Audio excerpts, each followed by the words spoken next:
The Russia-Ukraine war has entered a dangerous new phase as Moscow escalates its hybrid warfare campaign far beyond Ukraine's borders. What started as a regional conflict in February 2022 has now transformed into a direct challenge to NATO's security architecture. Russian drones are penetrating deep into European airspace, fighter jets are violating sovereign borders, and the Kremlin is openly declaring that NATO and the European Union have entered the war against Russia. The latest developments have forced Western allies to confront a crucial question. How far is Putin willing to push before triggering a direct confrontation with the world's most powerful military alliance? Over the past 2 weeks, Europe has witnessed an unprecedented series of airspace violations by Russia that have sent shockwaves through NATO's eastern flank. On September 9th, approximately 20 Russian drones penetrated deep into Polish airspace, forcing the closure of major airports including Warsaw and triggering NATO's highest alert level. The violations didn't stop there. 3 Russian MiG-31 fighter jets invaded Estonian airspace for 12 minutes on September 19th, requiring NATO-Italian jets to escort them out. Romania detected Russian drone debris on its territory, while suspicious drone activity forced airport closures in both Denmark and Norway. NATO. Secretary-General Mark Rutte issued a stern warning. We do not want to see a continuation of this dangerous pattern by Russia, intentional or not, but we stand ready and willing to continue to defend every inch of Allied territory. Estonia has invoked Article 4 of NATO's treaty, requesting urgent consultations when a member believes its security is threatened, a precursor to the alliance's mutual defense clause. The airspace violations are part of what analysts describe as Russia's sophisticated hybrid warfare campaign designed to test NATO's responses and sow uncertainty across Europe. At the G20 foreign ministers meeting at UN headquarters, Russian Foreign Minister Sergei Lavrov made an explosive declaration. NATO and the European Union have already declared a real war in my country and are participating in it. This statement represents a significant escalation in Moscow's rhetoric.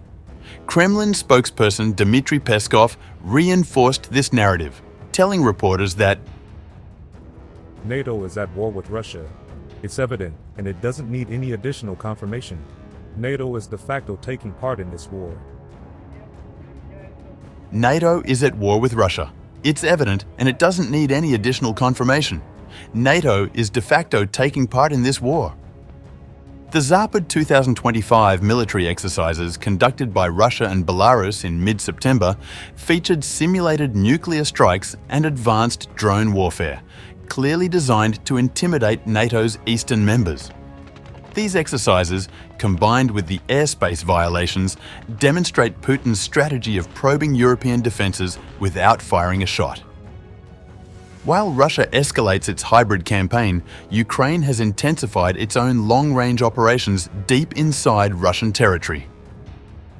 Ukrainian forces have been systematically targeting Russia's energy infrastructure, dealing serious blows to Moscow's vital fuel exports that generate approximately 25% of Russia's GDP. Ukrainian drones struck the Efipsky oil refinery in Russia's Krasnodar Krai on September 26th, targeting a facility that processes 625 million tons of oil annually, representing 2.1% of Russia's entire refining capacity. According to the Financial Times, 16 of Russia's 38 oil refineries have been struck by Ukrainian drones since August 2025, limiting refining capacity by over 1 million barrels per day. Ukraine has also expanded its military capabilities, with President Zelenskyy announcing plans to open weapons exports to allies. He declared this at the UN General Assembly. And we have decided to open up arms exports. And these are powerful systems tested in a real war when every international institution failed. The strategic shift includes destroying Russian military assets in occupied Crimea, with Ukraine's military intelligence claiming successful strikes on 2 Russian An-26 transport aircraft and radar stations. In a stunning reversal that has reshaped the diplomatic landscape, US President Donald Trump has completely transformed his position on the Ukraine conflict.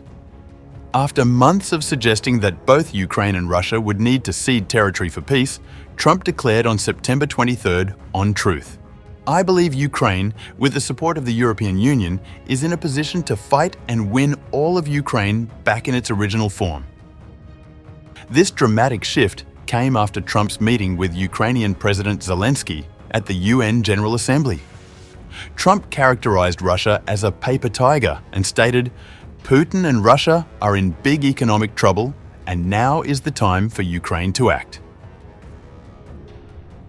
When asked whether NATO countries should shoot down Russian aircraft violating their airspace, Trump responded decisively, "Yes, I do."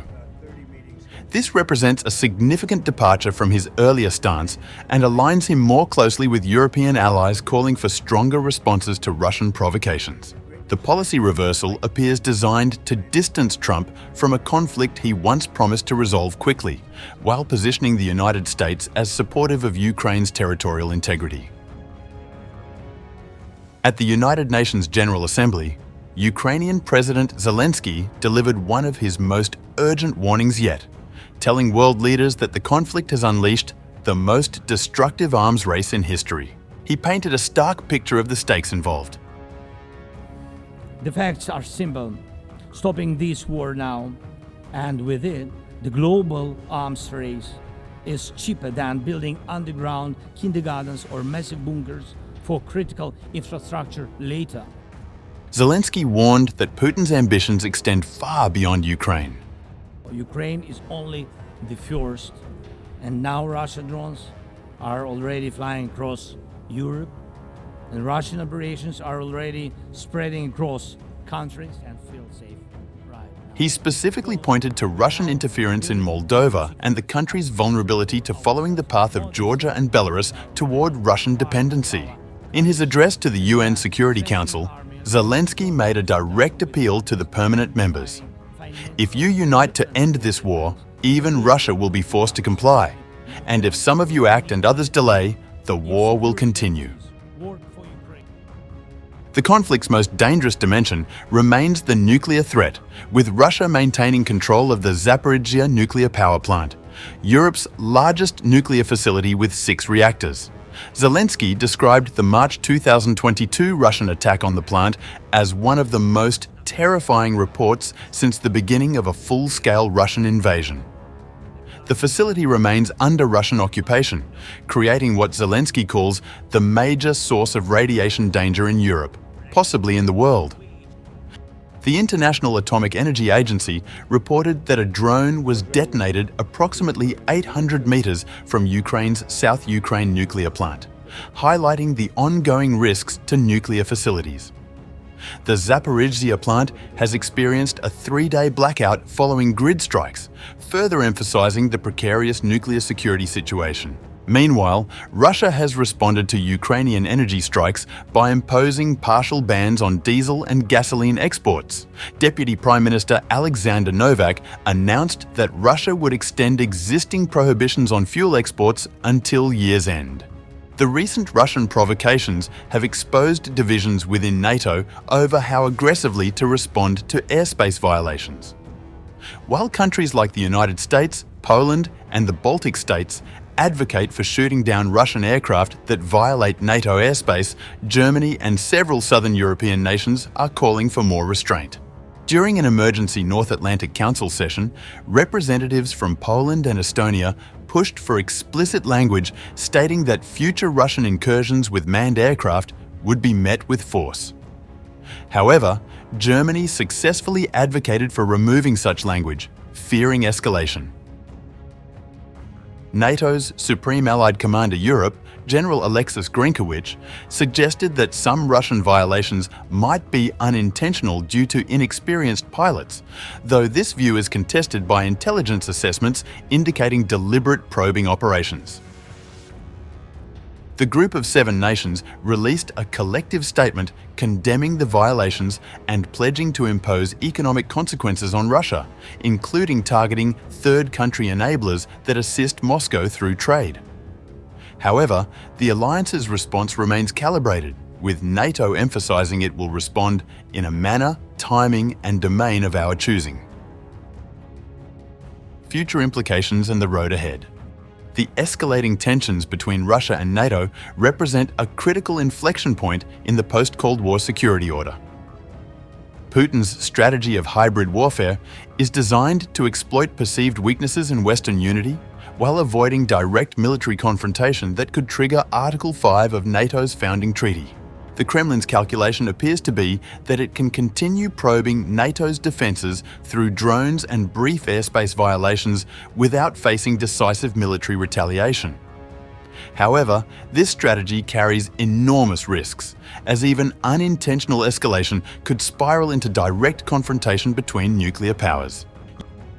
Ukraine's expanded weapons production and export capabilities, combined with Trump's shifted position supporting territorial restoration, could significantly alter the conflict's trajectory.